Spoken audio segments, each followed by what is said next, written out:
pre-identify beberapa hazard. Okay, tuan-tuan boleh tambah lagi beberapa hazard lain yang tuan-tuan rasa perlu untuk kita bincangkan.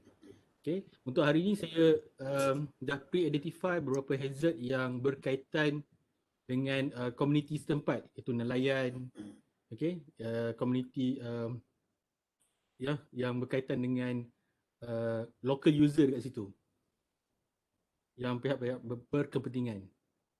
Okay, izinkan saya share our slide.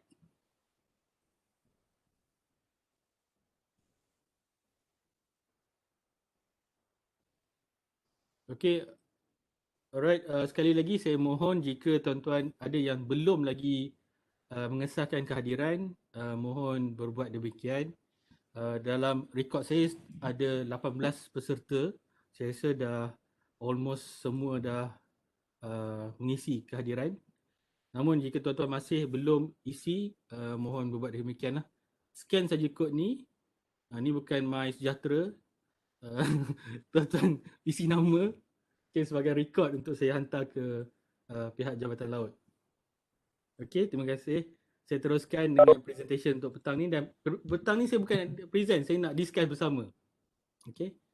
Right. Basically petang ini apa kita akan buat? Kita akan buat step 1, step 2, step 3 dan step 4. Step seterusnya step 5. Step seterusnya tu di peringkat saya akan dokumentkan dan saya akan kumpulkan. Okey. Iaitu step pertama adalah identify hazard di kawasan tersebut berkaitan dengan event yang kita kena pasti. Kemudian kita discuss frequency and likelihood ataupun likelihood. Okay, event tu akan berlaku, dan juga consequences, impact dia, apa implikasinya jika ia berlaku. Dan kita akan berdiskus tentang control option, bagaimana kita nak mengatasi masalah tersebut. Okay. Ini adalah teorinya, secara teorinya risk berpandukan pada dua faktor, iaitu frekuensi ataupun ada setengah buku kata likelihood lawan severity, tahap keterukan. Okay, frekuensi, kekerapan benda tu berlaku lawan keterukan benda tu, dapatlah nilai risk. Okay.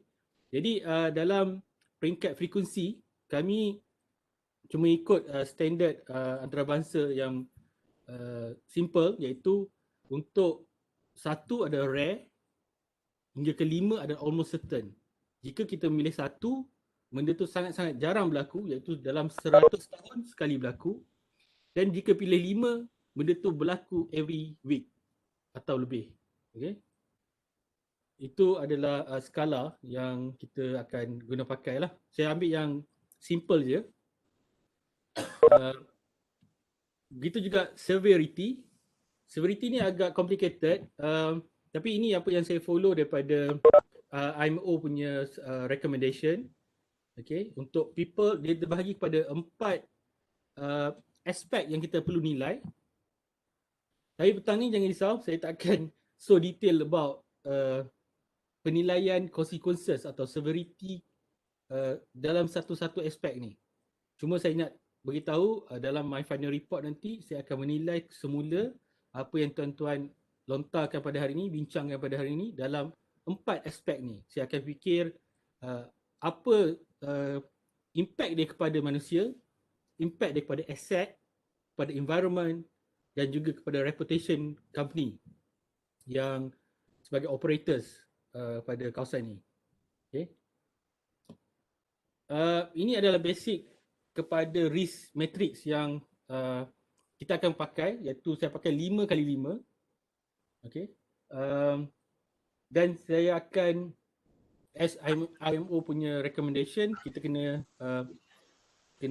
atau embeddedkan dengan alat punya teori, iaitu perkara yang boleh kita atasi, kita boleh atasi, kita bagi recommendation, dan yang tak boleh atasi sama ada kita nak leave it ataupun kita nak tukar benda yang baru. Okay. Dan seboleh-bolehnya kita try letakkan dia dalam zone yang acceptable. Okay, di zon hijau. Okay, masih lagi bersekitar tentang teori. Okay, lepas ni kita akan start dengan aktiviti sikit. Saya tahu tuan-tuan dah tengah hari ni. Okay, saya ambil contoh anchor accidents. Okay, kita ada barrier, kita dah ada pun langkah pencegahan. Company dah ada SOP, industri pun dah ada SOP, operational dah ada, operator, STS operator pun dah ada SOP dia sendiri.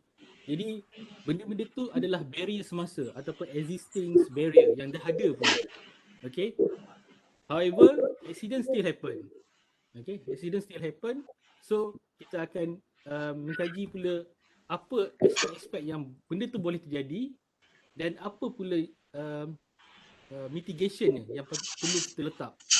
Okay, that so-called benda ni lebih kurang daripada teknik yang kita akan gunakan adalah bow tie analysis lah. Sebelum root cause dan consequences. Okay. Saya cepat je lah benda ni sebab ni more on theory. Kemudian saya akan terus pada aktiviti kita. Okay, satu lagi teori yang ni last lah. Yang risau ni last teori. Okay, satu lagi perkara yang saya guna pakai adalah berlandaskan kepada hierarchy of control. Hierarchy of control ni kalau kita tengok pada health and safety, OSHA tu dia akan guna 5 level ni. In fact, kalau dalam maritime, OCIMF pun guna benda sama. 5 hierarchy of control. Elimination, substitution, engineering control, administrative control and PPE lah. Okay, personal protective equipment. So dalam ni saya cuba relatekan untuk kita sama-sama faham dalam keadaan COVID ni, sebab kita memang menghadapinya sekarang. Dalam COVID ni saya ambil case study ni untuk kita faham je.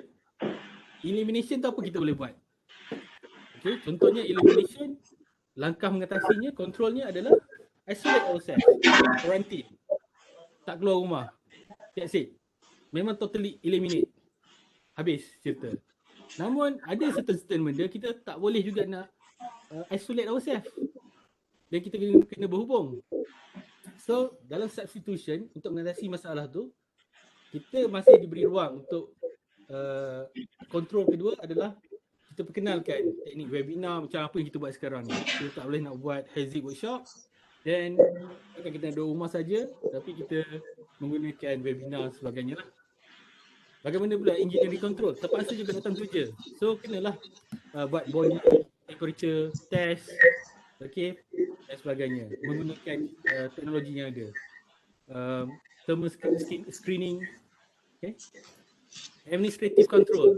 Ini habis kayaknya paling di antara yang paling mudah lah. Keep your distance from the others, 1 to 2 meters. Okay. Dan last sekali, yourself sendiri. Ourself, kita pakai mask. Okay. Hierarchy of control ni nak menunjukkan lagi sebesar-besar control action hingga sekecil-kecil control option yang kita ada. Okay. Ada kalanya kita tak mampu nak handle the national punya level, so kita handle ourselves punya level. Okay, so hari ni saya nak guna taktik voting sebab kita tak boleh nak brainstorming secara depan-depan. Mungkin tuan-tuan pun ada masalah dari segi rangkaian internet sebagainya. So kita akan guna vote sistem. Tuan-tuan just keluarkan handphone, scan macam kita scan MySejahtera tu. Nanti akan keluar soalan. Soalan tu berpandukan pada discussion semasa. Soalan tu tak akan keluar berterusan. Once saya kata next question, baru dah akan keluar next question. So tuan-tuan cuma vote salah satu daripada severity, daripada level rank tersebut. Okay.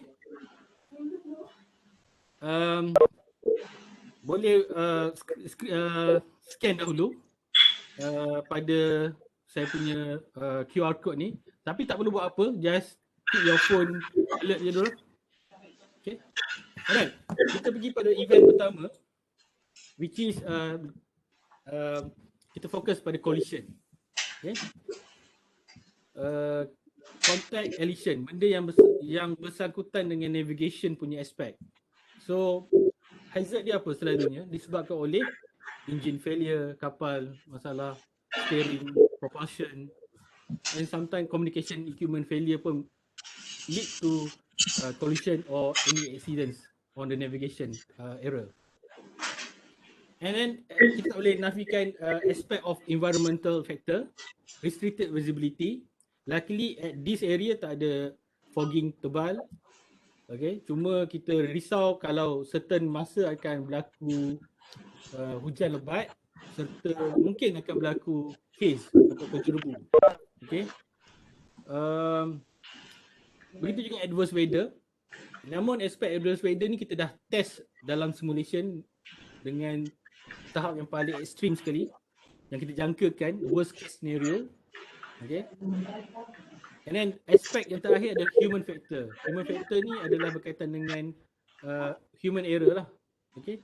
Pilot error sendiri, navigation officer error, communication error, fatigue, failure to follow procedures dan lack of experience. Semua benda ni adalah bersangkutan dengan aspek navigation punya ataupun maneuvering, okay, of the vessel. Jadi consequences, kita bincang pasal consequences. Ia akan menyebabkan 3 perkara, serious, moderate, light. Saya bagi 3 je. It could be 5 kalau nak lebih banyak. Okay. Serious could be pollution, okay, fire, capsize, kematian. Okay. Moderate, just injured to ship personnel.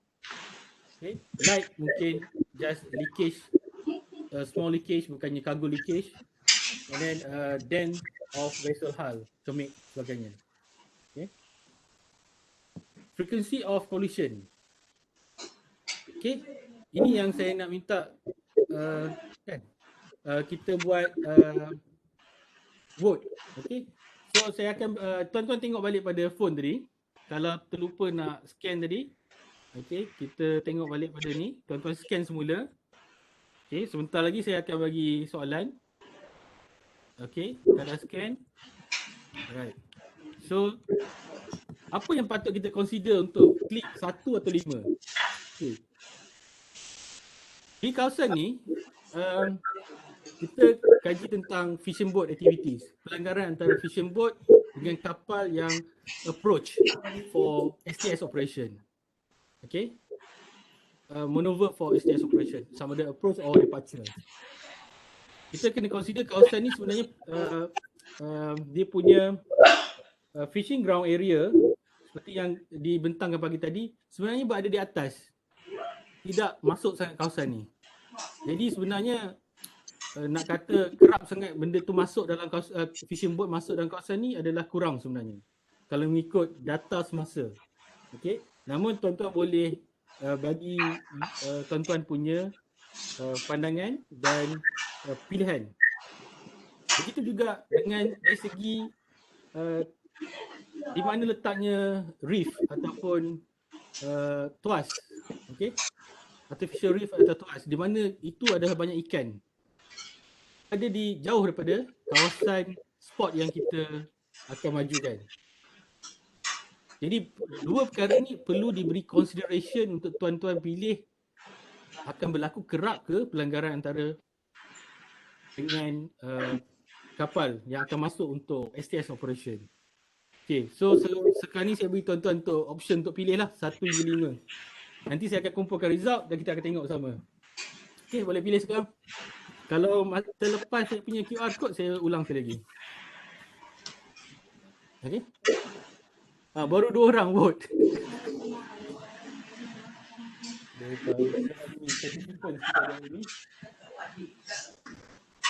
Okay, tambah lagi tu.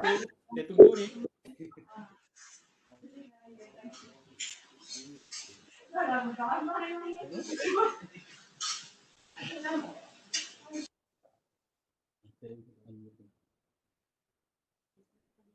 Okay, sekarang dah 5. Dia nak bagus dah. Tolong. Terima kasih. Tolong. Udi tutup ya. Jangan tutup lagi. Okay, sekarang berapa Fiza? 8. Oh, cantik lah tu. Okay dah. So, vote yang pertama, you nak bagi tu result? Yang paling tinggi ni possible. Once saja, okay. Kalau mengikutkan result yang kita try main dulu untuk ni, semua tuan-tuan berada di zone neutral lah tu, possible. Zone 3 pilihan ketiga, once a year. Okay, tak apa, saya akan collect as a data untuk kita punya result untuk collision between fishing vessel dengan uh, vessel come for STS ataupun depart for STS. Okay, saya juga ada soalan untuk tuan-tuan pergi balik semula ke second. Tak boleh, elision. Okay, memandangkan elision and contact benda yang sama berkaitan dengan navigation punya aspek. Ada kalanya fishing vessel pula hit kapal at anchor, mother vessel at anchor. Okay, mungkin due to lighting punya problem ke, okay, ataupun yalah, fishing vessel punya error. So saya letak lagi satu soalan, tetapi ini on the other perspective. Fishing vessel punya elision dengan kapal. Elision and contact kan? Bergeser dia. Okay, ini tak impact besar, tapi mohon tuan-tuan vote sekali lagi. Soalan kedua, benda yang sama juga. Okay. Tapi tadi collision, ni event kedua. How many dah? Okay, dah 5 orang. Good. Makin cekap ni. Tak maaf lah tuan-tuan. Saya buat macam kelas pula. Ini aja yang keadaan yang boleh kita buat pada masa ni. Kalau tidak terlalu interaktif. Jadi kalau saya tanya soalan, mungkin ada segan-segan nak jawab. Jadi kita buat sistem vote. 7. Okay. Kita perlu 2 lagi. Di manakah 2 orang lagi?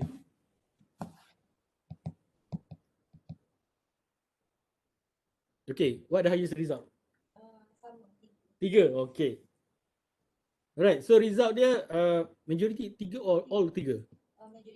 Majority. Ada yang pilih lain daripada 3? Ada 2 dengan 4. Okay, ada pilih 2 dan ada juga yang pilih 4. Okay, nampak ada variable sikit pandangan tuan-tuan. That's good. Okay. Right. Atasi masalah tadi, kita seperti yang saya beritahu tadi, kita akan menggunakan konsep hierarchy of control. Di mana eliminationnya, ini kami suggest je, tak perlu tuan-tuan vote dah. Okay, tapi saya perlukan pandangan. Jika ada lagi pandangan, mohon bagi dan kami akan take note dalam discussion punya session di hujung nanti. Okay, contohnya elimination. Apa yang boleh kita eliminate dalam keadaan ini? Yang paling mudah itulah guna SOP lah. Okay, develop SOP for environmental factor criteria. Contohnya kawasan tu boleh contohnya macam visibility macam mana boleh start operation. Visibility macam mana jangan start operation. Tidak akan menyebabkan.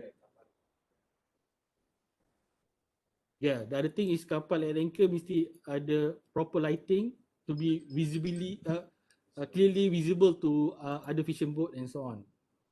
Okay, juga pilot perlu update weather forecast. Okay. Kemudian radar and ARPA itu more on the engineering punya part ataupun aspek technical yang perlu dioptimiskan.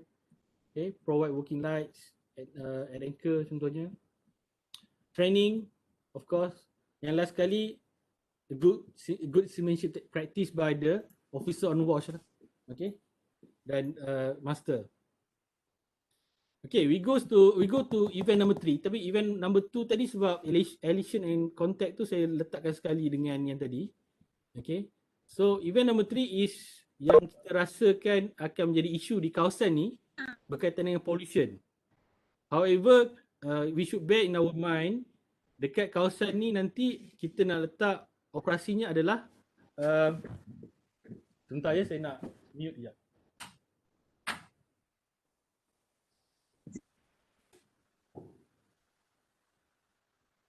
Okay. Ia akan berkaitan dengan operation kapal itu sendiri, bilges ataupun cargo weper from LNG and so on. Okay, ia juga akan disebabkan oleh adverse weather. Okay, rolling, kapal terlalu rolling dan host disconnect mungkin. Ia juga disebabkan oleh human. Okay, disebabkan oleh fatigue, communication error dan sebagainya. Hampir sama, human hampir sama dengan isu yang tadi. Okey, apa isu yang consequences yang kita akan jangkakan di kawasan ni? Disrupt the marine habitats. Kawasan tu ada juga marine endangered species yang lalu dekat situ menurut pada pejabat perikanan. Okey, ada turtles, ada dolphin. Okey. Ada juga berkaitan dengan apa tu? Reef. Okey. Right? From ballast of the vessel. Okay? Dia akan mengganggu microorganism punya been released to the water, akan mengganggu habitats kat kawasan-kawasan tu. Right. In terms of pollution pada minyak, sebab kita punya kargo adalah LNG, so LNG possible outcome of spill dia seperti yang saya tunjuk kat gambar tu lah, dia vaporize, dia akan jadi gas. Okay? Dia tidak menjadi isu seperti minyak yang mencemarkan pantai dan sebagainya lah. Unless minyak tu datang daripada machinery dan hydraulic dan sebagainya, itu lain pada kargo. Okay. Other than that, the spill from the cargo itself, if LNG tidak menyebabkan serious issue. Okay. Kecuali vapor cloud lah yang akan menyebabkan fire dan sebagainya. Right. So, itu consequences yang kita akan jangkakan. Bagaimana pada frekuensi? Okay, frekuensinya yang kita kena ambil perhatian kat sini adalah ia adalah kargo jenis LNG. Okay, dan as a practice kita akan letak boom kan? Tak? Okay, kalau in severe, kalau untuk bunker kita akan letak. Okay, okay. Dan so okay, saya mohon tuan-tuan sekali lagi undi pula untuk yang ni. Rasakan pollution ni tahap severity dia macam mana? Boleh berlaku ke tak? In term of frequency. Okay, vote sekali lagi untuk pollution .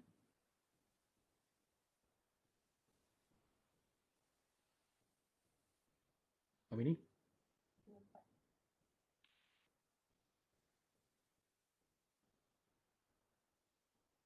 Crazy. Right. Okay. We need 4 more.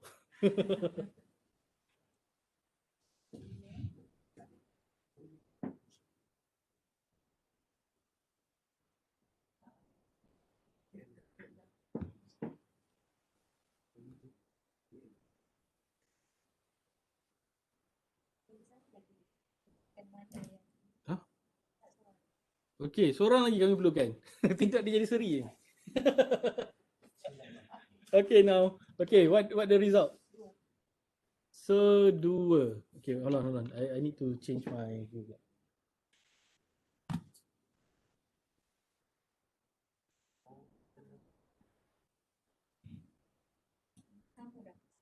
Oh, 10. Okay. Kita ada murid baru. Okay, terima kasih kerana beri kerjasama. Right, keputusannya. Balance lah, 2 dan 3. Alright. Okay. Dan kita pergi pada control option. Saya just letak yang ni. Develop SOP, ada drills, continuous maintenance, awareness and follow MAPOL punya procedures lah for the personnel. Okay, number 4. Ini mungkin jarang berlaku tetapi mungkin boleh berlaku kat kawasan ni. Impact dia bukan kepada kapal dagang, kapal sebenarnya. Impact dia banyak kepada fisherman. Sebab apabila net dia been caught, net dia jadi rosak dan incurred some cost, economic loss lah pada mereka. Okay. Jadi kepada kapal mungkinlah kapal yang kecil tak ada net cutter, betul kan? Nah, kapal besar takkan lekat ke? Dia ada cut propeller tu dekat, dia ada untuk cut lines kan. Right? Propeller tu boleh putus tadi. So tak jadi isu pada kapal, tapi isunya pada community tu lah. Economic loss for fishermen. Dan mungkin boleh propeller damage lah. Okay. Yeah. Trawlers. Dia tak letak net. Okay. So untuk frekuensi, mari kita undi pula. Before kita undi, kita kena ketahui bahawa kawasan ni fishing ground area dia adalah di sebelah utara atau di sebelah selatan pada spot. Okay. Basically tidak menjejaskan dalam kawasan itu sendirilah. Okay. Kalau mengikut data yang diberi pada kami. Okay. Jadi tuan-tuan boleh undi. Start.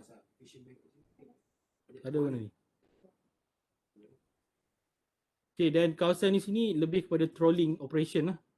So trolling ni dia tak lepas pukat dia macam tu kan?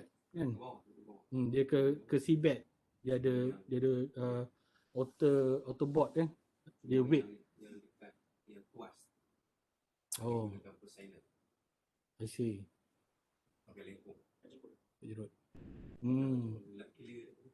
How many? Okay, ada 7. Kita perlukan 2 orang ni. Kita perlukan 2 orang lagi untuk undi ni.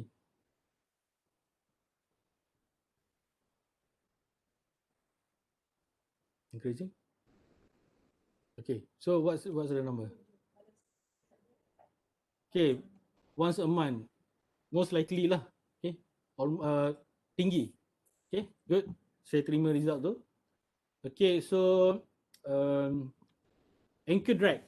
Okay, anchor drag ni kapal apabila dia dragging dia anchor, most probably dia akan contact with others, vessel yang in vicinities, ataupun dia akan menyebabkan grounding ke darat, jauh sangat lah tapinya. Ataupun dia mungkin collide with other fishing boat or ferry yang lalu lalang. However, based on our study on simulation, kita dah kena pasti kawasan ni hardly to menyebabkan anchor drag sebab dia punya ground adalah, dia punya seabed adalah mud. Okay, daripada mud. Jadi good holding power. Dia punya anchor tu is good holding power, jadi tak ada isu besar. In fact, kita telah laksanakan ujian kepada QMax 6 shekel. 6 shekel itu drag. Okay. After we increase to 7 shekel and above, no more drag. Okay. Take into consideration that QMax have very large windage area, and then during that time we put 40 knots of wind. Baru jadi drag after 2 hours.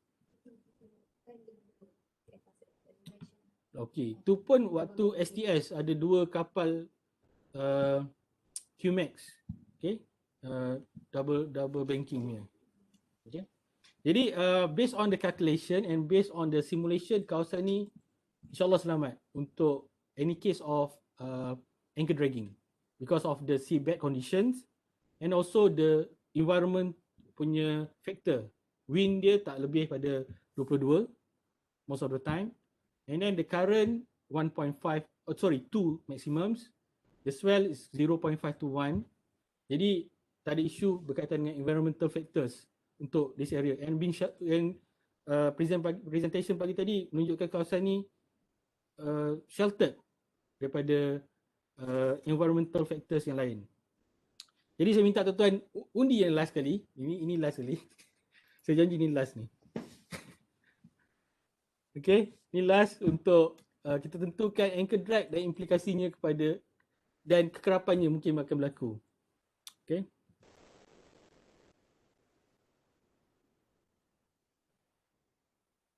Ada? Dua. Okay.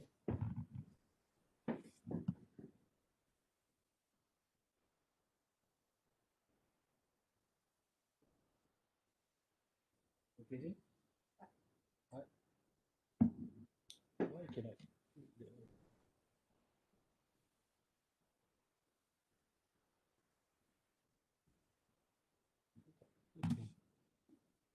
tak boleh klik keluar pada tu.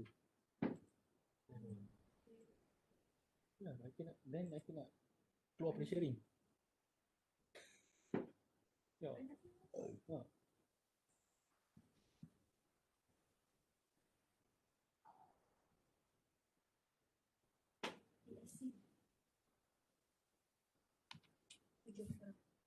Okay, 7. So result.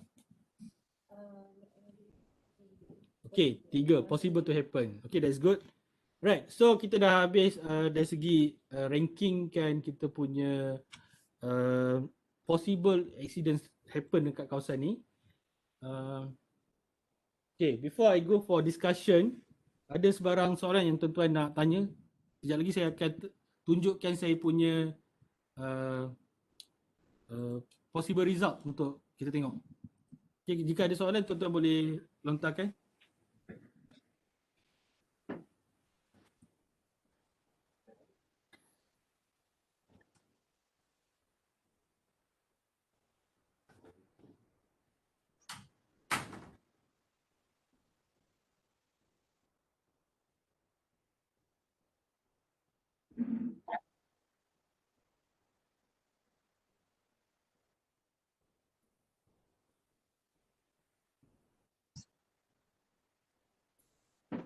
Okay, saya tak clear, mungkin ada yang bertanya soalan. Tapi kalau tuan boleh just type dalam chat section tu pun boleh jugalah, saya tolong baca.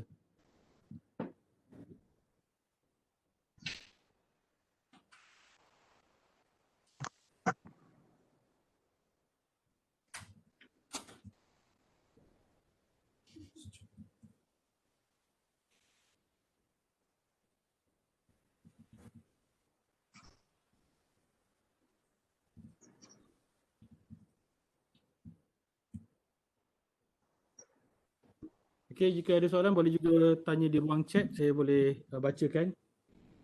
Sebelum kita mulakan session untuk discussion.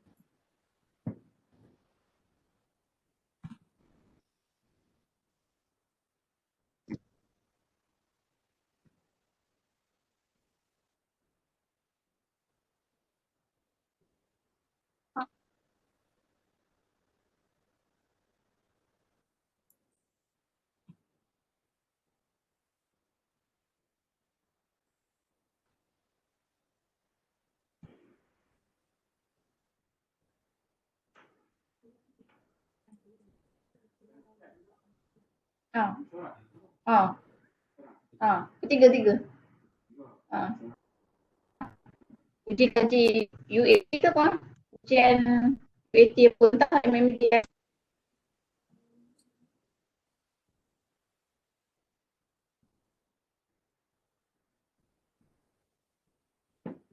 Ya, buka lampu. Lampu saya tak nampak penuh.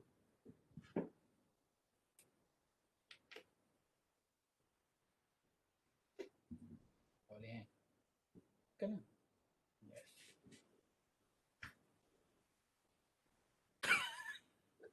Okay, kalau tak ada soalan, so saya just go through saya punya the whole table yang telah saya sediakan. Okay, namun jika tuan-tuan ada sebarang pertanyaan, just boleh terus bertanya sebab kita dalam sesi discussion petang ni je. Dan lepas ni kita conclude dah habis lah. Okay. Sekejap. Macam ada yang bertanya tu. Background noise. Okay, never mind. Captain Shashi, I cannot read you. How about any key security announcements prior to the start of STS by the operator? Okay, Cap? Okay, let me read for you. Pertama, hold on. Okay, Tuan Haji Ghazali. Saya baca. Okay. Saya nak jadi observer ni. Ya. Apa soalan dia?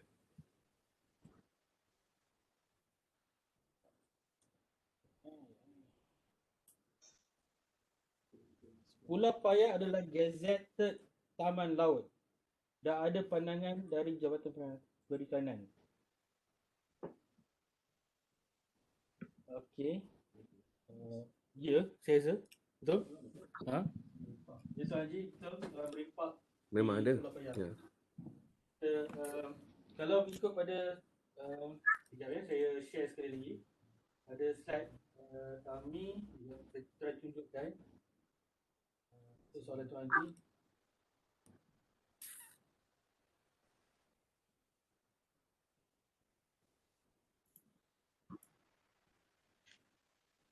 Okey. Okay. Di sini memang telah di-gazette sebagai taman laut. Taman laut di Pulau Payang. Betul Tuan Haji, memang betul. Kawasan tu ada taman laut. Memang taman laut. We are aware of the taman laut. Cuma area kita ni yang paling dekat sekali 17 km daripada sana. Daripada taman laut. Jadi kita tak ada apa ni? Kita tak encroach in the area. Saya check chatting. Tapi jika Tuan Haji ada soalan lanjutan, Tuan Haji boleh tanya semula lah. Jika saya tak faham ke, maaf. Okay, Kat. Kat Shashi is asking you, how about any pre-security announcements prior to start the STS by the operator? Pre-security announcement? Pre-security, pre-arrival. Okay. Once after the approval ni, we will in our conclusion nanti, the operator must must get the SOP for this area.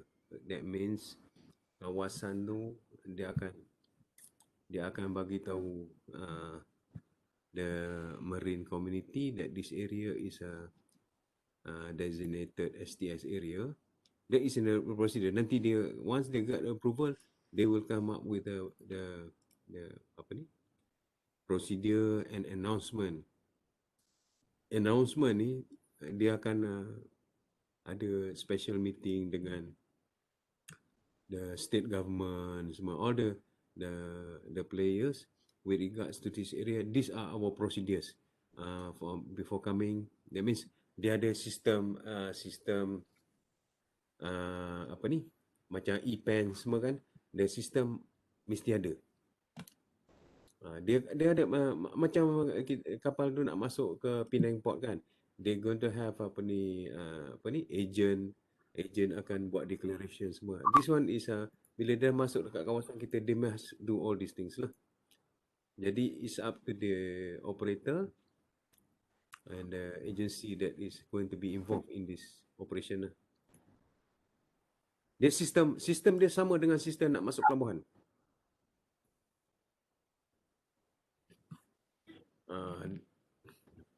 Atau apa benda tu? Bunyi apa tu?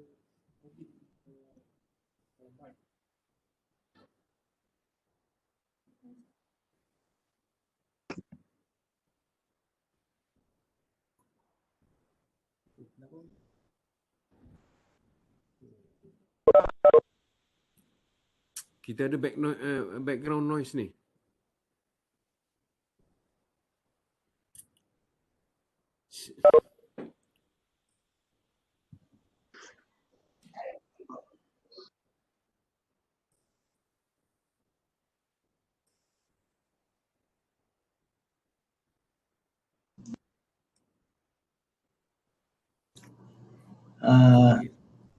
So far tak ada soalan lagi. Ada soalan boleh dengar ah? Okey. Okey. Captain Syukri, Penang Port. Okey, Cap. Teruskan, Cap. Okey, untuk saya nak add lah untuk weather punya consideration ni. Untuk cyclonic season, kita kat sini memang ada lah. The frequency maybe once a year, kita akan ada effect cyclonic season from the Bay of Bengal lah. And kita memang experience wind speed can goes up to 50-60 knots. And we have a case whereby one of our cruise vessel alongside, tali semua putih, time alongside, we have a wind of 50 or 60 knots. So have to put that into consideration lah during the cyclonic season. And another thing, we should add on the unlikely for the tsunami effect of the operation. We have it in here before. 2001. And for the pollution, have to put note on the water ballast management for one of the criteria for the pollution source. I think that's all. Thank you. Okay. Will that water ballast management? Ballast water. Cyclonic kat mana bila? Cyclone. Kak Syukri, Ya. okay, yang cyclonics tu dia during bulan yang keberapa? Is it during southwest monsoon? Last incident bulan 8. Dia last ke normally bulan 9 ke bulan 12 macam tu lah. Oh, bulan 9 tu. Oh, okay. Itu dah towards ke inter monsoon. Kalau bulan 12 dah masuk ke northeast monsoon. Dia normally from the northwest direction angin dia. Last recorded in North Channel goes up to 70 knots recorded. So how long will take? Berapa lama dia bertahan angin tu? Over 1 hour. Short while. About 1 hour lah. Almost like a Sumatra squall. Like Sumatra lah. Yeah, almost like that lah. But it's not. It's no sign of Sumatra squall that time. It's most likely from the Bay of Bengal cyclonic. Okay. Yeah. Daripada Bay of Bengal. Yeah. So yang that 70 knots, so is it recorded ke ataupun assumption? Recorded from pilot that time was on board. Okay. And recorded from the ship that having line parted also. 50 knots at burst. Yeah, that one is localized. So what we do is monitoring of weather forecast. Have to put into consideration also lah for the one of the weather consideration. It is rarely happen, but most likely will happen during the operation lah. Murphy's Law. Selalu Murphy's Law. Gurun law. Murphy's Law. Kita tak expect masa tu dia datang. Pollution tadi Cap, yang Cap kata ballast water tadi kami consider dalam yang release microorganism tu adalah berkaitan dengan ballast lah. Okay. So kalau ada included, then I think that's okay lah. It's cover lah. Cap punya pandangan tu okay, saya akan letak juga dalam saya punya full hazard table nanti untuk particularly ada mention about ballast punya ni. Ballast water management. Okay. Kapal ada. Saya akan masukkan Cap. Thank you Cap. Okay. Ada lagi soalan daripada audience?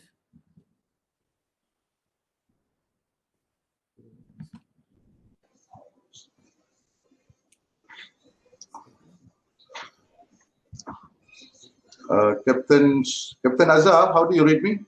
Yeah. Clear Cap. Okay, sorry, I think I was having the microphone problem earlier. Of course, you did answer my question on the chat. That was one part where it covers all those authorities involved.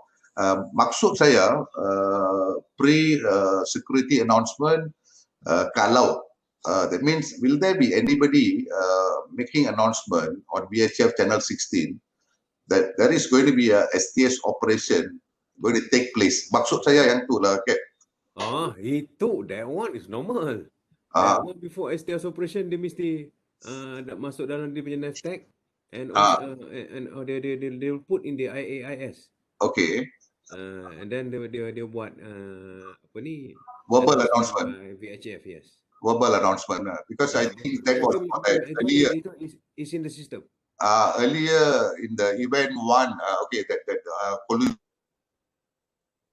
crafts in the vicinity. Saya rasa, I think one of the measures is to actually highlight on the announcement to be made to all that crafts in the vicinity lah. control measure lah. Oh, yeah, apa tu yang on your dredges? Under the control measure, I think we did not have that in the list. If you can actually refer back to the slide.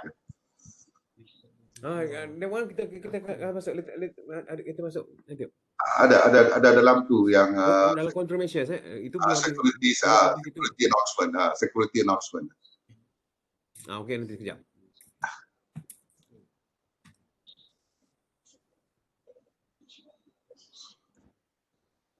Yep, ada technical error kejap. Dia nampak, kita tak nampak.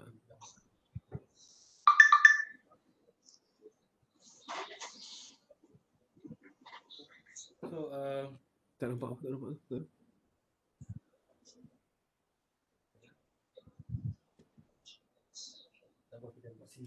Okay, you explain lah. Aku tak nampak kat sini.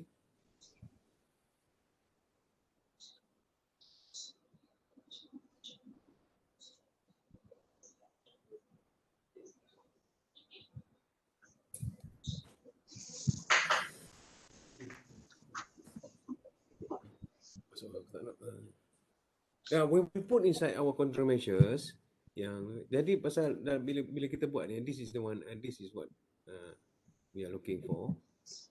Kita akan also put inside.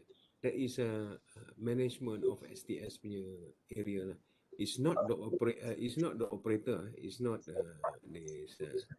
owner of the area. It's the ship itself. Okay. Ship itself dia akan announce. Cuma kalau kat Johor tu dia tak announce because that area is a designated area.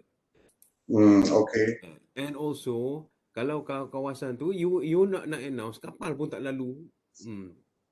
Kapal semua jauh-jauh nak pergi Sabang semua kan. I see. So, but one of them they announce lah, but nobody will take care lah, because yang dengar semua fishing boat je. Fishing boat punya bukan monitor channel 16.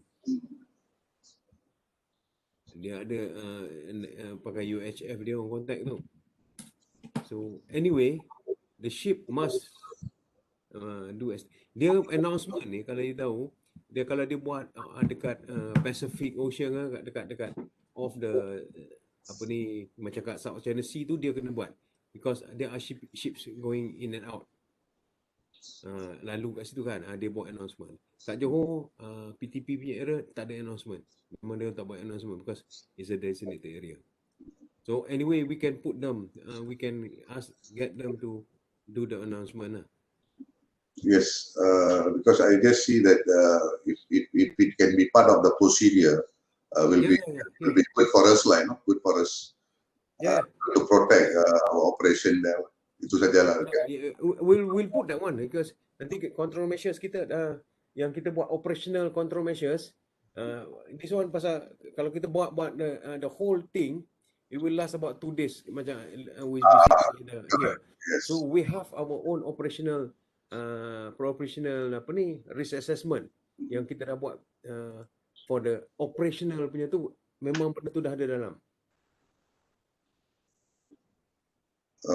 Then the second one on the control measure, also on avoidance on collision, will there be any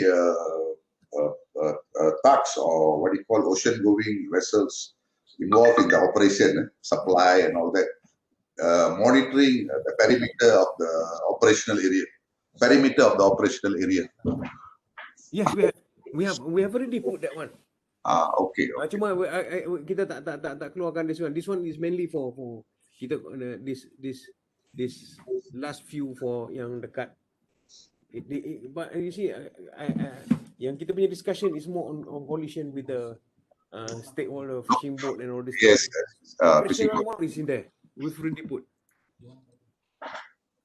Macam tu tengok mana tu. Cuba masukkan. Okay, ni dia orang nampak ni.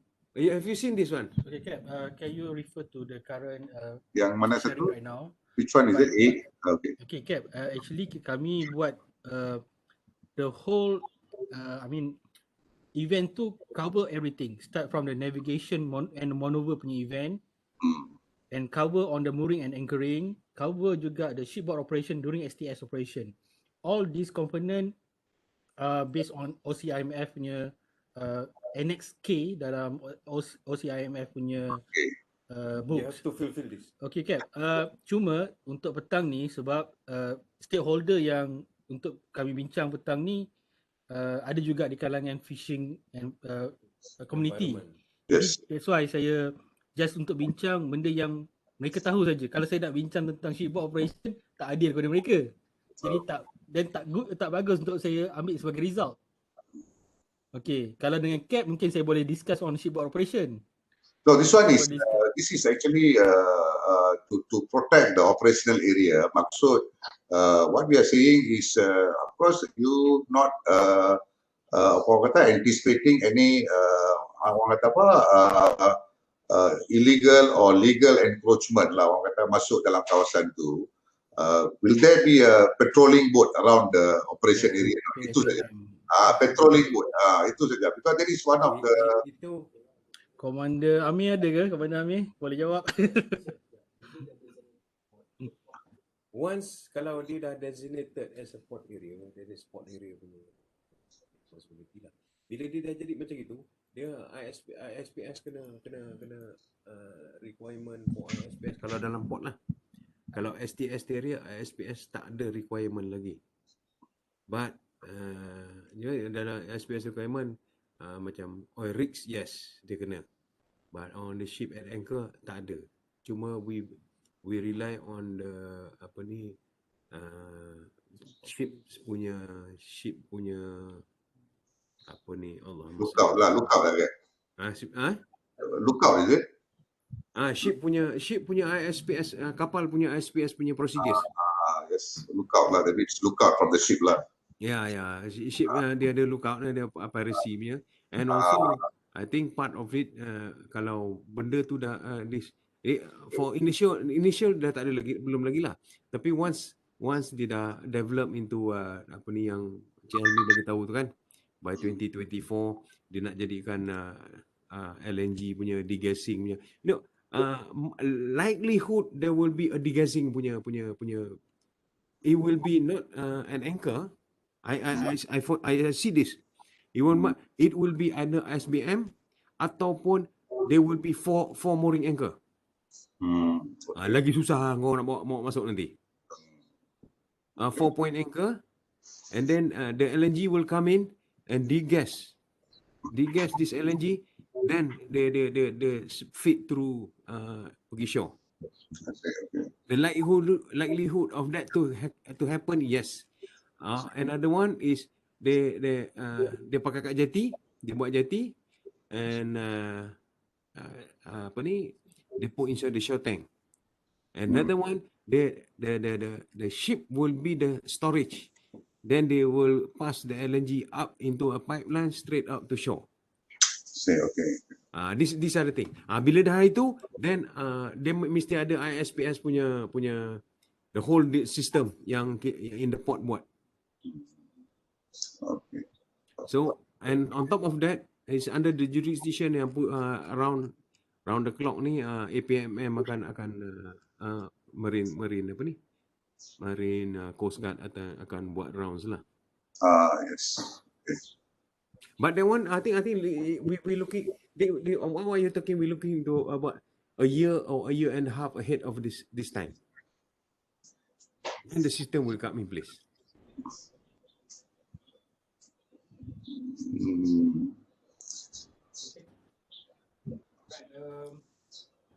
Declaration of security, dua kapal dia kena declare. Between them, kalau dia buat STS, dia kena declare. They themselves dia kena declare. Kalau level 1 dia ada declaration of security, dia kena buat. Ship shore safety checklist dia orang kena buat. It's not ship shore safety checklist. The checklist is ship shore safety checklist, tapi yang the mother vessel will become the terminal. Yes. Dia bukan shore. Kita kat darat ni, kalau kat port dia antara ship shore safety channel. Dia gunakan the same paper, cuma the shore is the terminal, the mother vessel. Itu security semua ada lah. Dia ada security procedure dia semua ada. Yeah, the concern is always third party threat. You see, that's the reason why I asked whether there will be any continuous patrolling during the operation. That's how they think. third party threat means it can be anything. We are not just limiting to the fishing activity, but sometimes to be prepared for any other threat when the operation is taking place. Because since we are doing the assessment, probably we can also look into the extreme side of the case. You see. Okay. For your information, Captain, kita dekat when we do STS, dia ada STS plan. The ship will develop an STS plan. In that plan, it will encompass the area, the weather dalam plan dia tu. The cargo type, the sequences yang dia buat,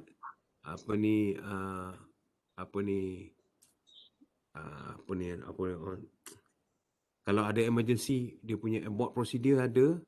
Semua they have got to have all this plan. Every STS operation dia ada STS plan. So dalam kapal tu security semua ada, security rounds semua ada. Cuma kita, bahagian kita ni at the moment, who wants to do the security rounds for it? So because that area is about how many kilometers away?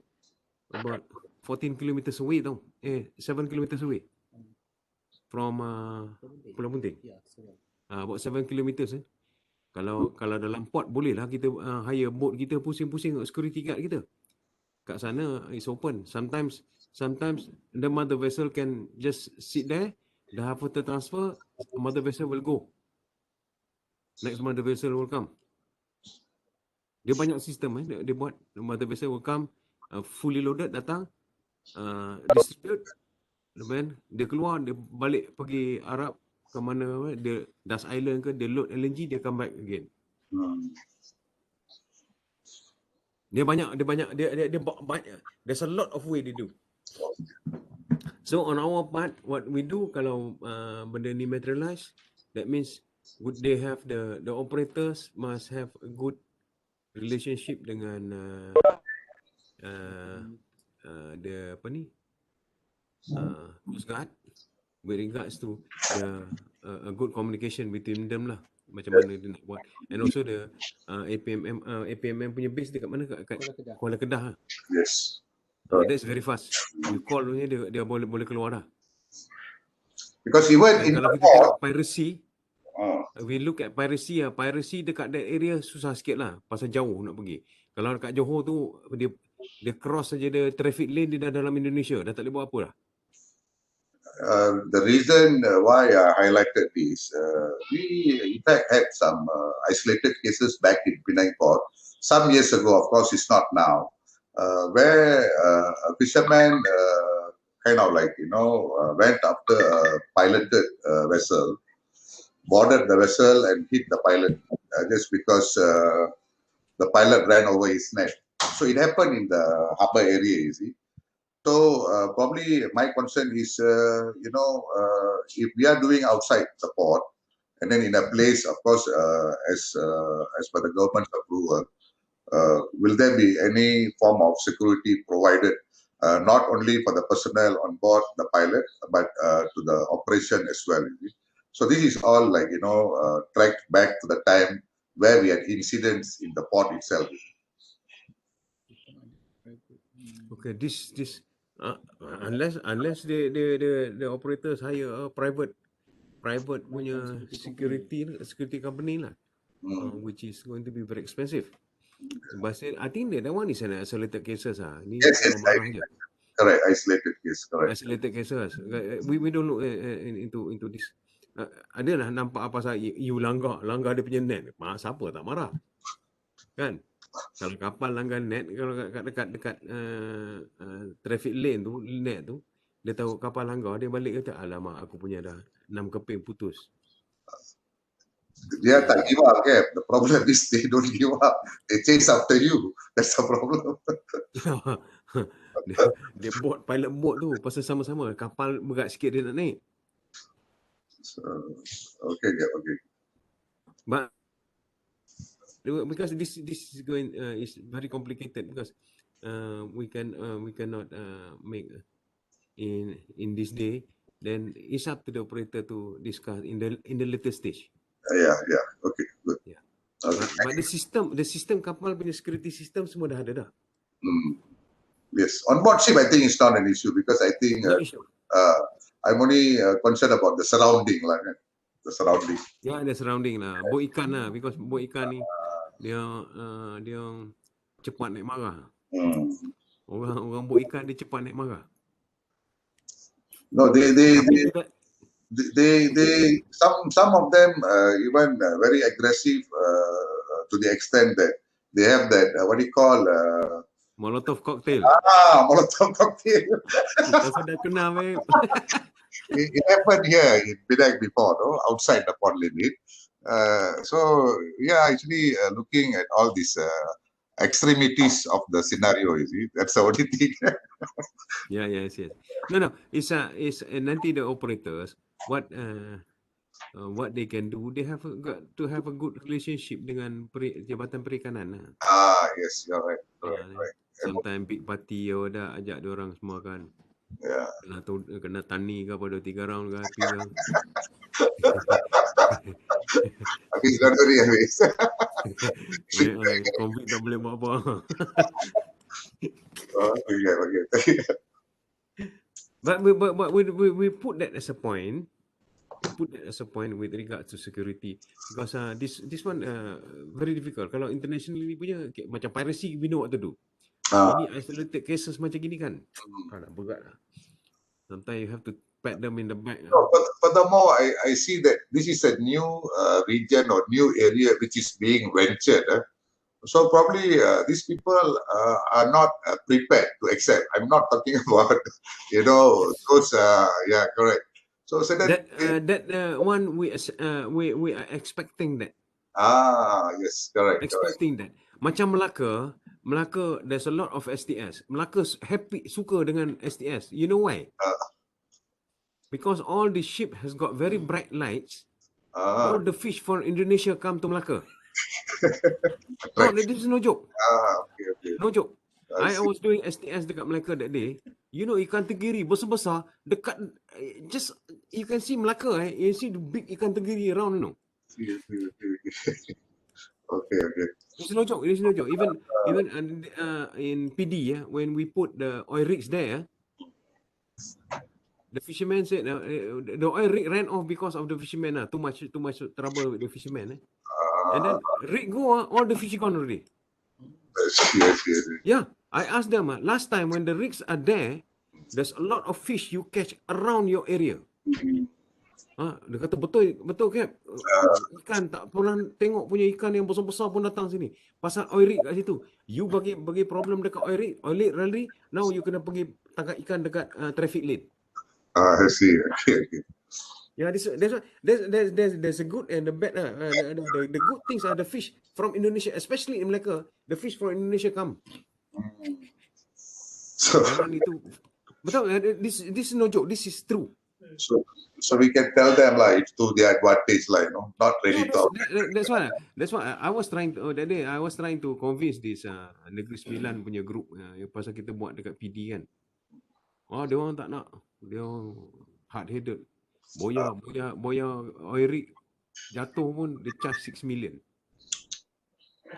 Dekat Batu Pahat also that STS we buat, the fishermen also good lawyers come and tell me, you bugger, you can get some money from these people.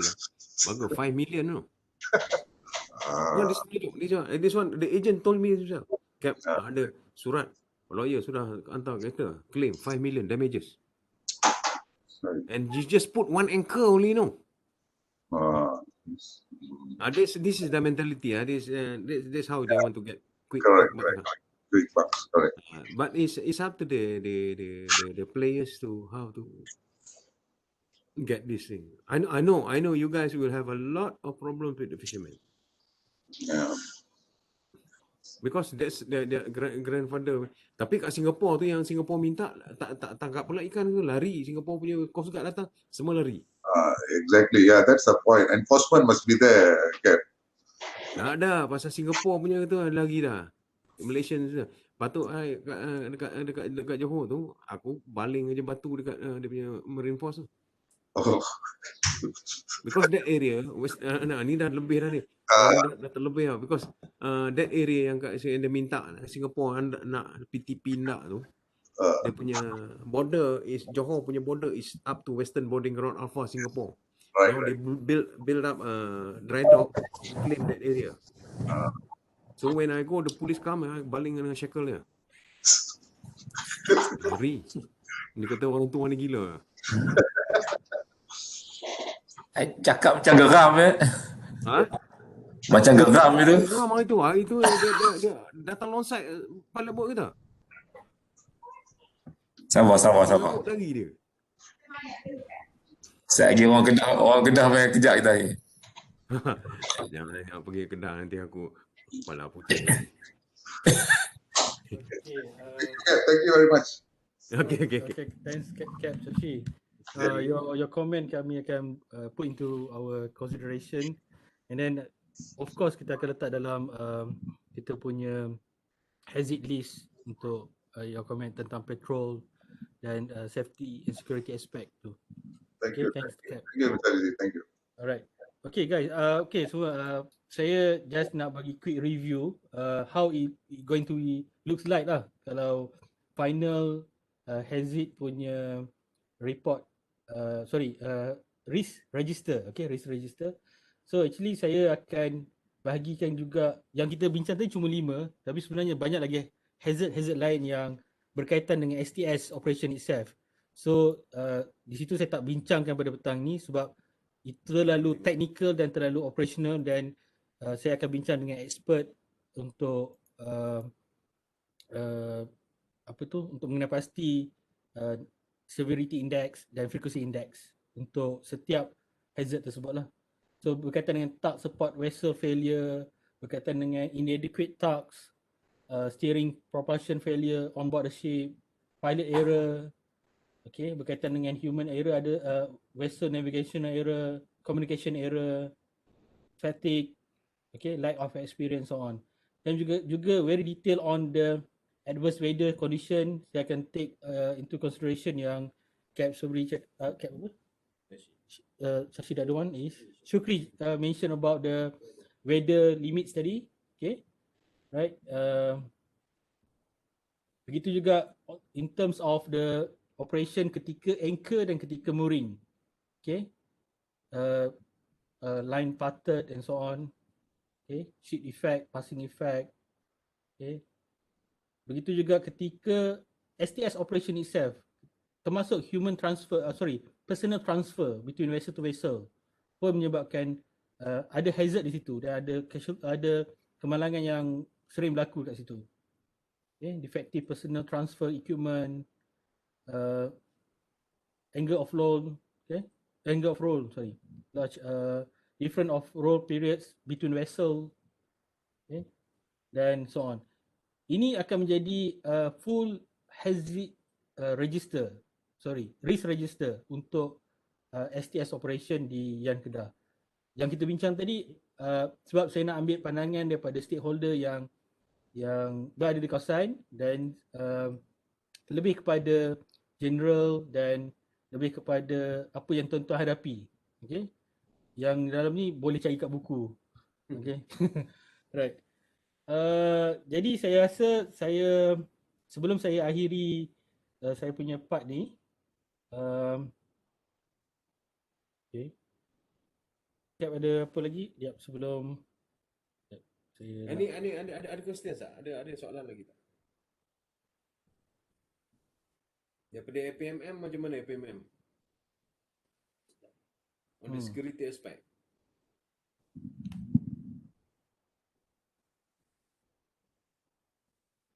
Tapi AMM dekat Kuala Kedah tu sekejap je dia keluar. Okay, Puan Kalau panggil sekejap. Komander, ada input yang boleh saya dengar?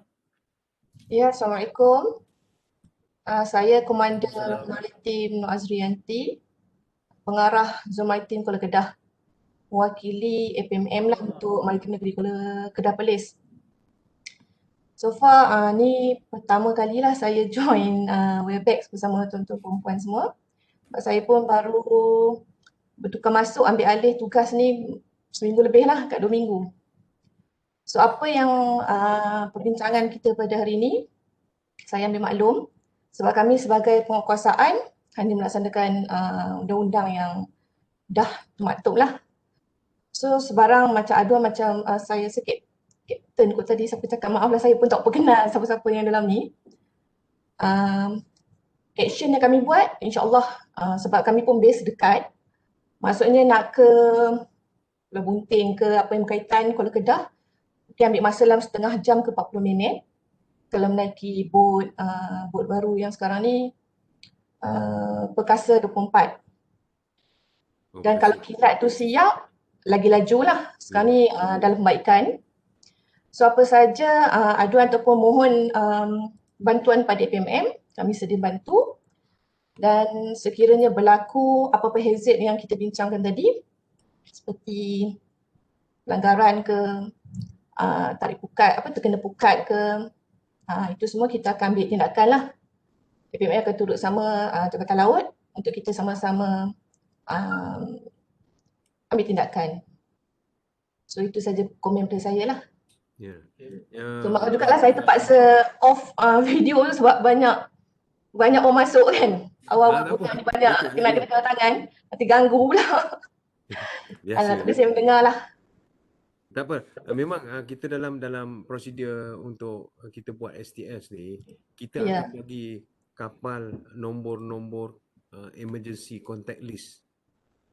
Dalam emergency contact list tu kita akan bagi tahu operator, dia call macam kalau yang area terdekat, penguatkuasa, nombor APMM kita akan kasih, kita akan bawa template tu, kita tak kasih dia direct lah. Kita bawa template dia, Captain, this is the emergency telephone number. Kalau ada problem, you give a call. Kalau if nobody around lah. Usually bila kita buat STS ni, macam saya bila saya buat STS, saya akan duduk atas kapal tu. Saya have all this emergency contact number. Itulah kita boleh contact MERS 999 tu kan untuk direct lebih cepat lah. Kita ada direct semua dah, kita atau ke pusop, direct pusop saya pun boleh. Jadi kita tapi alhamdulillah so far tak ada lah. Kawasan sini dah selamat actually. Penyamun-penyamun yang kat Indonesia tu semua hari tu masa 2004 tsunami dah 90% hilang dah. Lepas ni yang ni nak pergi semua kena convict. Itu yang bahaya gitu lah. Semua tak keluar dah. Jadi kita selamat lah. Dengan kita sekali tak keluar. Okey, terima kasih Komandan. Ya, sama-sama. Okey, Captain Shashi, you hear that? Shashi dengar. Puan Halimatun. Yes, thank you, madam. Thank you. I got it. Kita tanya Captain Shashi. Okey, ada lagi soalan? Kita ada habis cukup. Kita tutup. Saya nak round betul. Okey, Puan Halimatun, boleh saya dengar sikit? Unmute Puan, boleh unmute? Saya tak dengar Puan. Assalamualaikum. Selamat petang. Dengar kan? Dengar. Selamat bertemu kembali dengan saya punya pensyarah Dr. Fizi. Mungkin ingat tak ingat lah kan? Okay. InsyaAllah. Cuma saya ada sedikit, bukanlah pertanyaan ataupun pandangan, cuma saya ada sedikit info. Adakah MRA ni ataupun projek ni ada pernah berbincang ataupun ada discussion dengan NCIA? NCIA? Koridor. Ada. Ani, ada tak NCIA punya wakil? Sepatutnya ada kan? Ada, Penang pun ada berbincang. Ada, kita ada wakil daripada NCIA, Encik Nawawi kat sini. Nawawi. Okey lah maksudnya. Maksudnya mereka tahulah dan keadaan projek ni kan. So itu je lah, saya cuma nak beritahu macam tu lah sebab saya pernah ada mesyuarat NCIA berkaitan fasiliti improvement dekat Pulau Dayang Bunting ni. So kalau ada engagement antara CME, MRA ni dengan NCIA, so okey dah bagi saya. Ada communication lah kat situ. Ada. Sekian, terima kasih. Ada. Terima kasih Puan. Okay. Cik Nawawi nak komen apa kan sementara disebut tadi? Okay, saya Nawawi daripada NCIA. Basically, Puan Halimatun, yang kami punya, boleh dengar tak? Boleh dengar tuan, loud and clear. Okay. Alright. Okay, basically yang kajian yang dijalankan oleh CME ni untuk melengkapi dia punya proposal for the port limit dengan STS punya aktiviti sebagai on behalf of Andaman Sea. Sebab macam kajian NCIA yang telah completed berkenaan pembangunan Pulau Bunting tu is more on the economic punya aspects. Yep. So this study will more on the operation matters lah. And then nanti dia tujuan dia, I think if I may, is more to assist MOT untuk buat decision on pembangunan terminal LNG di daerah Yan. Itu saja daripada saya lah. Okay. Terima kasih tuan, terima kasih.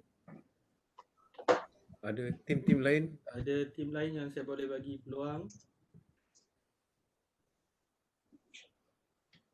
Dr. Chua nak say something?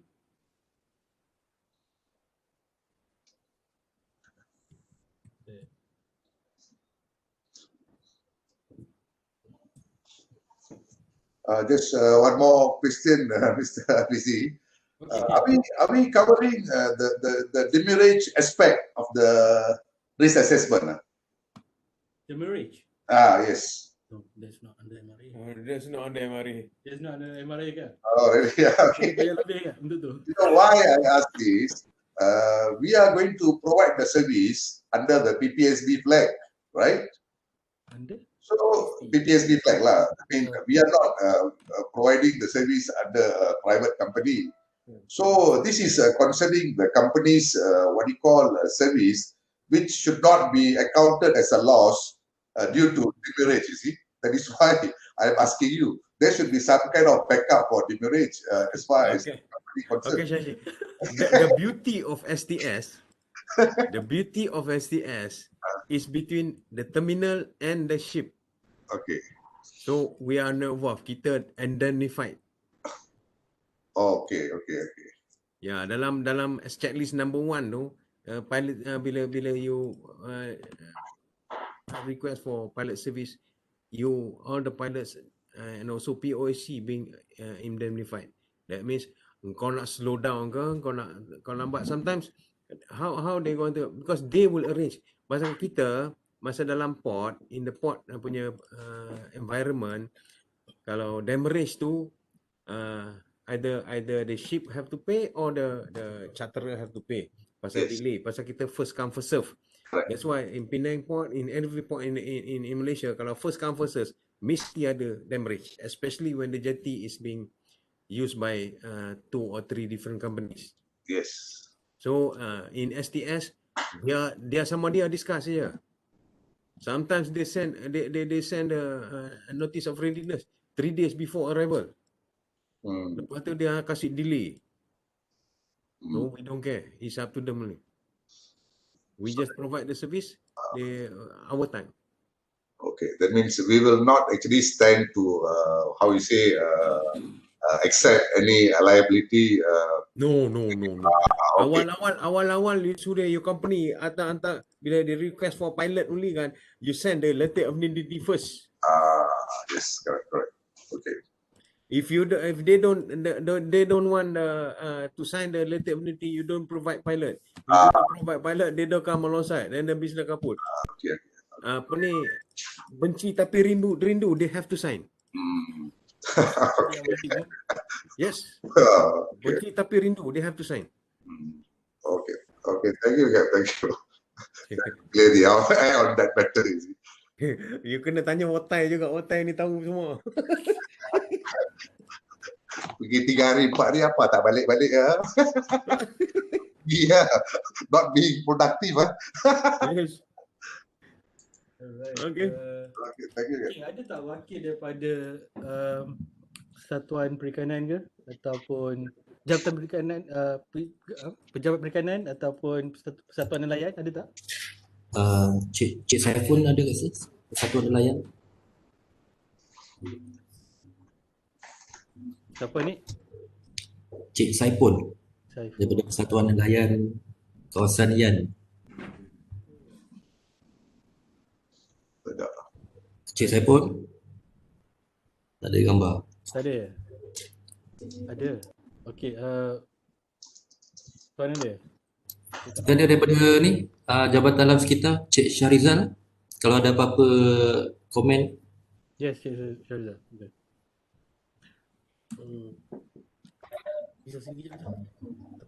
Assalamualaikum, selamat petang. Boleh dengar tak? Boleh. Okey, saya Syarizal. Tak ada benda pasal apa yang saya nak tanya. Tapi cuma dari segi peralatan untuk kalau terjadi tumpahan minyak lah kan. Dan dia ada di Langkawi lah untuk Jabatan Alam Sekitar. Tapi yang kemungkinan agak rendah lah. So kalau ada masuk dalam kajian ni tak sekali? Nak letak lebih dekat. Ada. Kita akan dalam conclusion, kita ada meeting, kita masa meeting dengan projek proponent ni yang tuan punya tanah ni lah. Dia akan dia akan sistem dia. Dia akan adakan at least bila apa ni? Tier 1 punya apa ni? All speed response punya plan and equipment lah. Mungkin dia gunakan dia ada sendiri ataupun dia gunakan third party. It's up to the apa ni? The operator to come up lah. Okey. Terima kasih. Itu saja saya rasa. Okay. Untuk tier 1 sajalah kita tier 1 tu memang ada lah. Ada lagi lain? Okey, Cik Saiful boleh minta komen ke berkaitan hasil workshop ni? Atau apa daripada wakil Persatuan Nelayan?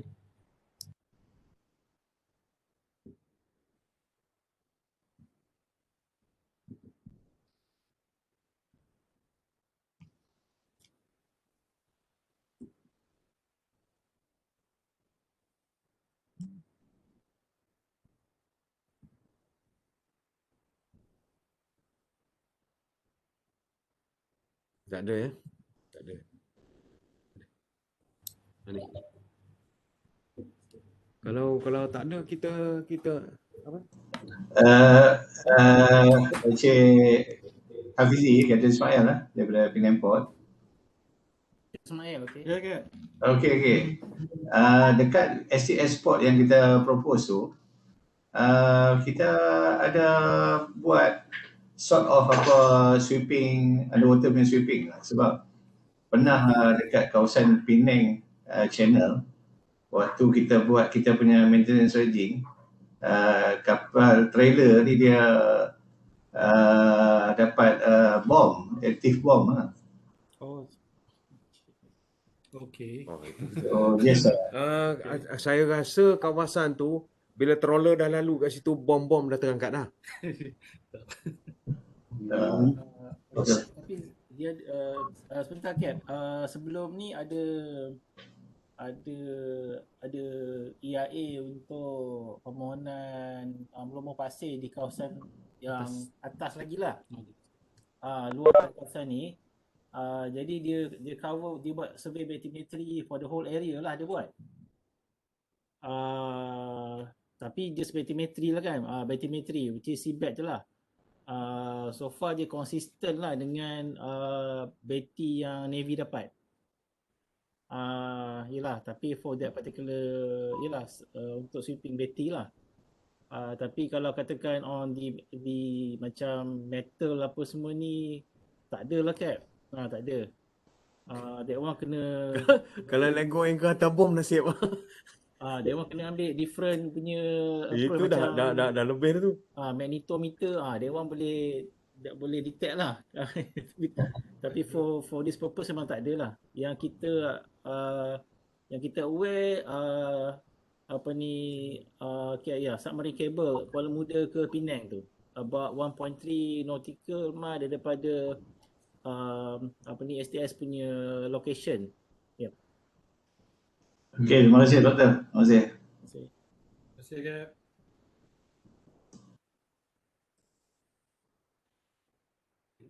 Resource scarcity, you have lesser resource to play with, social development, and also one of it is actually rapid urbanization, meaning that a lot of the countries, developing countries will actually... I think Cik Abrizi boleh mute dulu Datuk Mute, okay. Nafa. Please. Yeah, I think there's something. Sorry. Dia terklik ya. Okay, ada lagi tak sebelum kita buat sesi pengelongan? From Encik Saipul ni, ada apa-apa before kita lepak? Ya, okay.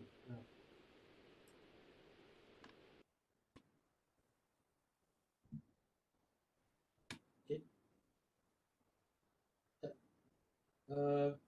Cik Saiful boleh unmute dan kuatkan sikit speaker.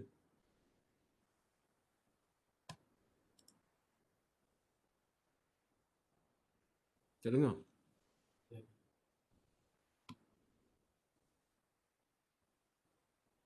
Aku dah beku.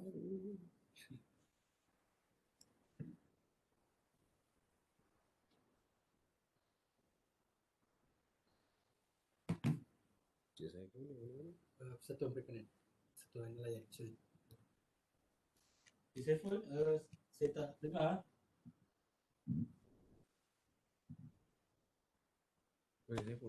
Maaf tuan, tak dengar. Saya tak dengar.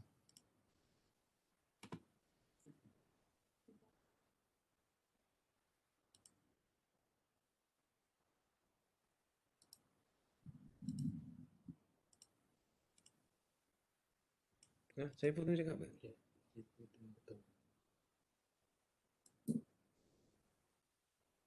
Okay, dah iPhone ada.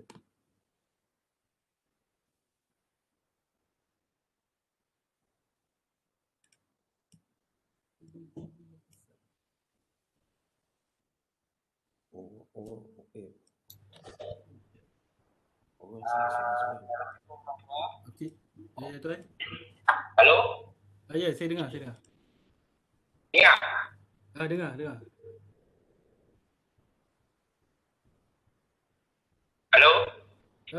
Ya, silakan. Okey.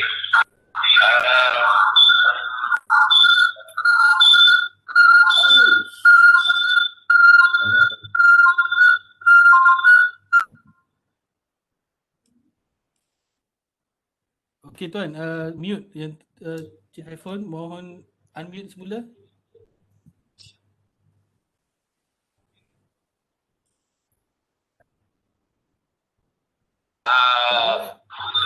Berkenaan dengan pesan saya lah, projek. Tak dengar. Cik Saiful tak dengar. Mungkin ada dua. Apa mungkin disebabkan apa ni Anik cuba try to get in contact melalui telefon dengan Encik Saiful. Okey. Tapi mungkin Encik Saiful boleh sampaikan pesanan kepada Encik Anik, and then Encik Anik boleh sampaikan dalam grup ni. Okey. Oh jenuh. Dengan bayaran di saya sudah dapat pesan yang sekarang ni kami di daerah ni banyak nelayan okey lah yang pakai tampan atau pegawai, dan kawasan yang nelayan beroperasi dan kawasan yang berdekatan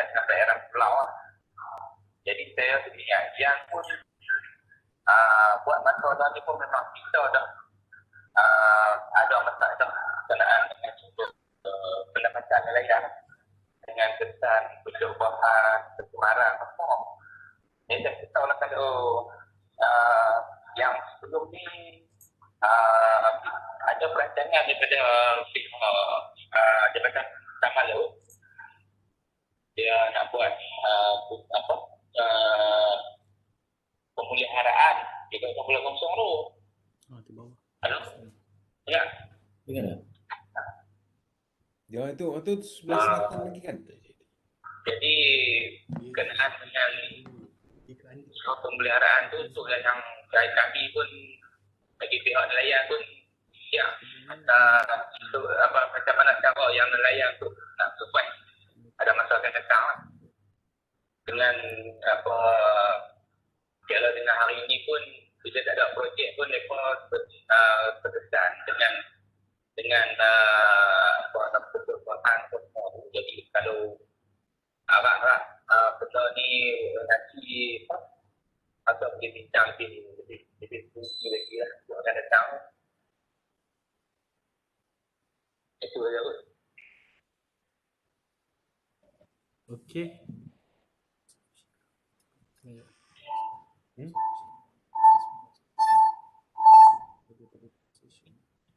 Ya, no fishing ground. Dapat ke apa yang Cik Saiful sampaikan tadi? Ini kira is it loss of fishing ground?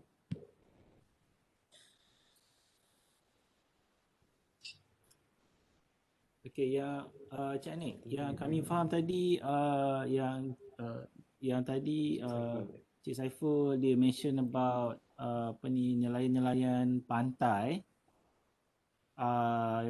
yang nelayan pantai lah yang beroperasi dekat dengan kawasan coastal ataupun pulau lah. Ialah setakat ni kawasan operasi STS ni dia lebih daripada 5 batu daripada Pulau Bunting. Jadi yang kita faham ada kebarangkalian yang loss of fishing ground, dan pihak nelayan sekarang ni pun tanpa projek ni pun mereka terkesan dengan kesan-kesan macam alam sekitar yang lain lah. Okey, jadi yang tu lah yang mesej yang kami dapat lah daripada pihak saya, daripada Cik Saiful lah. Betul ya Cik Saiful? Saya kalau kita boleh tak boleh bagi feedback. Okey. Of course further discussion antara komponen settlement. Ya, maknanya untuk pihak CME seperti mana yang Cik Saiful kata ni, benda ni akan dia tertakluk kepada perbincangan lanjut lah antara pihak projek proponen dengan Persatuan Nelayan lah, untuk hal inilah buat masa ni. Kerana study kita lebih kepada keselamatan, safety dan security lah untuk operasi STS, kawasan operasi STS masa lah. Dan result yang kita dapat daripada tracking ARS tu, tracking pergerakan pergerakan bubur ikan tu menunjukkan sedemikian lah, which is kawasan tu dia di luar kawasan fishing ground, trawling ground. Tapi of course sistem kita tak dapat nak detect nelayan pantai yang memang tak pasang tracker, ARS tracking kan, ataupun VMS Jabatan Perikanan. Jadi yang macam Cik Saiful kata tu, benda ni tertakluk pada perbincangan lanjut lah, sekiranya antara pihak proponen dengan pihak perikanan, pihak nelayan. Okey, saya ingat tu respon daripada kami lah buat masa ni.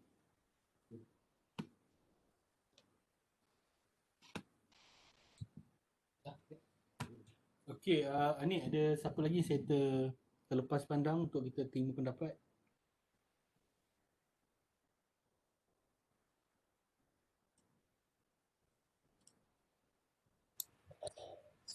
Rasanya dalam ni ya tak ada lah. Anik, just untuk pengetahuan semua, buat projek STS ni kita buat ni yang kontak dengan dasar laut cuma satu anchor sahaja. Jadi kita tak ada permanent structure, tak ada apa kan. Jadi dari pergi segi itu kita tak nampak ada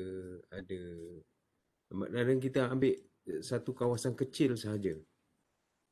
And also dari segi kalau kita tengok menjaga environment, kapal ni lagi strict. Dia tak boleh buang sampah, dia tak boleh buang especially kapal LNG. Kalau lah even bahan kumbahan pun dia tak boleh buang di perairan bawah daripada 12 batu, dan air-air kumbahan tu semua masuk dalam sistem kumbahan. Orang Marine Department akan naik atas kapal, akan check ni semua. Jadi kita tengok dari segi kesan daripada kapal tu sendiri terlalu minimal lah. Terlalu minimal. Kalau kita tengok kan, kalau lebih-lebih kapal yang menggunakan turbine. Kalau LNG dia gunakan steam turbine. Dia menggunakan LNG tu sendiri sebagai power source, dan yang akan keluar daripada serombong kapal tu adalah air dengan carbon dioxide sahaja. Jadi kita tak nampak dengan adanya sistem-sistem keselamatan, sistem-sistem atas kapal tu sendiri yang terlalu strict, memang tak ada air akan keluar daripada kapal ni, daripada enjin kapal ke laut. Jadi kita nampak tu lah. Kita dah tengok dalam kawasan Johor baru tu, kawasan Johor yang saya buat kerja tu, orang masih boleh memancing lagi. Mau udang cantik-cantik lagi kat situ. Padahal kat situ ada dalam 40 biji kapal dalam kawasan 5 km saja. Yang Kedah ni kawasan dia 10 km. Kapal sebiji je. Jadi kita tak nampak impact tu. Cuma impact tu yang kita tengok, adalah kita ambil sedikit saja kawasan yang mana nelayan tu tak boleh lalu je. Dalam sekitar 500 meter saja keliling. Tempat lain dah boleh lalu. Nelayan boleh lalu sebelah kapal. Tak ada masalah. Gitu je lah. Okay. Ada apa lagi? Tak ada. Kalau tak ada kita tu, saya dah beku kat dalam ni dah. Okey, jika tak ada apa, saya mengucapkan ribuan terima kasih kepada semua. Terima kasih banyak kepada yang hadir dalam komputer ni lah. Dalam komputer. Hadir dalam komputer. Dia komputer je. Jadi kalau ada salah silap, minta maaf. Dan kalau ada benda-benda baru, just contact kita terus. Kalau nak kasih, kalau sekarang tak terfikirkan, malang kan tidur kata, yang ni teringat ni kan. Hantar kat kita. Kita kena wrap up ni dalam masa berapa, seminggu lagi? Dalam masa 2 minggu kena wrap up. Kalau tidak, CME tak bayar. Anik senyum je tu. Kita dah penat dah berbulan-bulan dah ni. Jadi terima kasih banyak. Ada insya-Allah lah, kalau dah habis PKP ni ke apa, kita boleh jumpa dekat Yan Kedah tu. Boleh kena apa ni? Miudah. Dia orang semua kena miudah semua. Okey, terima kasih banyak. Assalamualaikum warahmatullahi wabarakatuh. Thank you very much. Thank you very much. Nice talking to you. Thank you, Kak, for your commitment. Thank you, Dr. Azzi. Thank you. Thank you everybody. Thank you. Alright, terima kasih semua. Terima kasih semua. Terima kasih. Anik Datuk mesti. Terima kasih semua. Okey, tutup. Datuk. Terima kasih. Assalamualaikum. Waalaikumsalam.